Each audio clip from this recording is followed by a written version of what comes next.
পেয়েছে। আজ আমরা নবম শ্রেণীর ভোকেশনাল ট্রেডের গানের একটি গুরুত্বপূর্ণ পাঠ টাইলস সোগার টাইলস সম্পর্কে আনবো। টাইলস হলো পাতলা চ্যাপ্টা নির্মাণ উপকরণ যা মেঝে ও দেয়ালে ব্যবহার করা হয়। এগুলো ঘরকে সুন্দর, মজবুত ও পরিষ্কার রাখতে টাইলস সাহায্য বিভিন্ন করে। প্রকারের হয়, যেমন ceramic tiles, porcelain tiles, mosaic tiles এবং মার্বেল টাইলস। প্রতিটি টাইলসের ব্যবহার ভিন্ন ভিন্ন জায়গায় টাইলসের করা হয়। আকার ও আকৃতি বিভিন্ন রকম হয়। ছোট, বড়, চৌকো কিংবা আয়তাকার টাইলস মেঝে ও দেয়ালের ডিজাইন অনুযায়ী ব্যবহার টাইলস করা বসানোর হয়। সময় প্রয়োজন অনুযায়ী কাটতে হয়, এজন্য টাইল কাটার ব্যবহার করা হয়। কাটার সময় সঠিক মাপ নেওয়া ও নিরাপত্তা বজায় রাখা ভালো খুবই মানের জরুরি। টাইলস পানিরোধী, টেকসই এবং সহজে পরিষ্কার করা যায়। এই গুণাগুণের কারণে টাইলস দীর্ঘদিন ব্যবহার করা টাইল সম্ভব। বসানোর জন্য বিভিন্ন টুল ব্যবহার করা হয়, যেমন ট্রোয়েল, স্পেসার, রাবার মলেট এবং আঠার।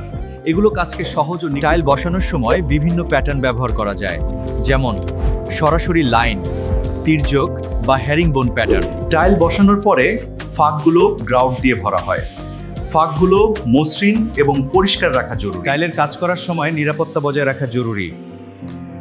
গ্লাভস, চশমা এবং মাস্ক ব্যবহার করতে হবে। টাইলের মেঝে ও দেয়াল নিয়মিত পরিষ্কার রাখতে হবে।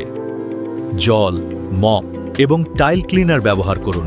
টাইলস দীর্ঘস্থায়ী, পানি ও তাপ প্রতিরোধী, সুন্দর এবং সহজে পরিষ্কার করা যায়, তাই এগুলো খুব জনপ্রিয়। চলুন আজকের পাঠের সারসংক্ষেপ দেখি। আমরা শিখলাম টাইলসের ধরন, আকার, বৈশিষ্ট্য এবং ব্যবহার। এই জ্ঞান আমাদের বাস্তব কাজে সাহায্য করবে। আজকের পাঠ এখানেই শেষ হলো। সবাই ধন্যবাদ। পরবর্তী ক্লাসে দেখা হবে। শুভকামনা রইল।